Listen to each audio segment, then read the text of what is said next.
प्रतिमा recording studio Sheikhpura.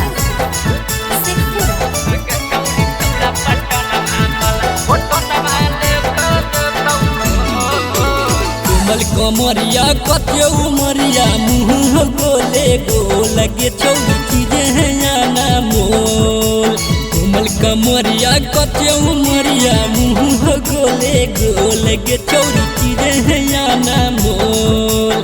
मारी के झटका दे दे तो पटका लगतो बोरी चोट गे चौड़ी चौड़ा पटन वाला घोटन वाले दे तो घोट गे चौड़ी चौड़ा पटन वाला घोटन वाले दे तो घोट।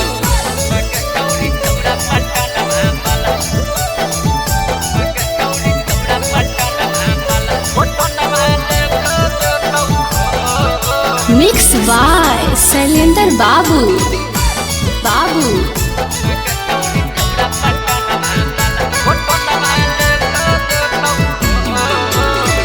चलो ही डगोरिया चकाई के कमरिया पेन के घघरिया देखा वही डेंगरिया देखे छौरी।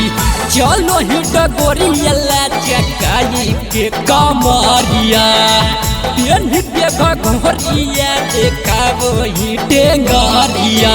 दुबारा पातर नई गे छौरी खोजो हिलाना मोट गे छौरी खोजो हिलाना मोट।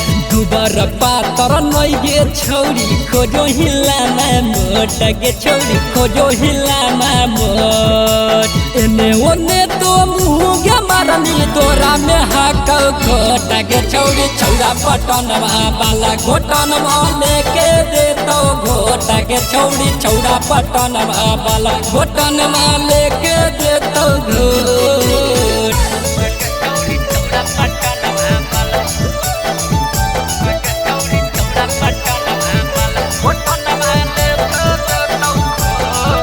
मिक्स बाय शैलेंद्र बाबू।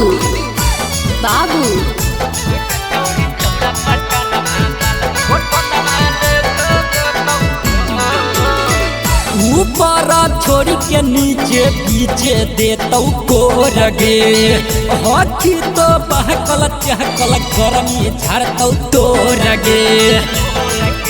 हे गे छौरी ऊपर छोड़ी के नीचे पीछे देतौ कोरगे हाथी तो बहकल चहकल गरमी झाड़तौ तोरगे।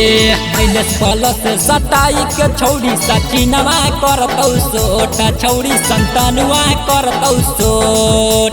माइनस प्लस सटाई के छौरी गोलुआ करतौ सोट गे छौरी गोलुआ करतौ सोट। और राइटर गप्पू चप्पू भी नहीं बिहरिया करतौ बीसा फोट गे छौरी छौड़ा पटन वाला घोटन वाले के देतौ घोट गे छौरी छौड़ा पटन वाला घोटन वाले के देतौ घोट। आगे बच के रही समझनी ने। माँ प्रतिमा रिकॉर्डिंग स्टूडियो शेखपुरा।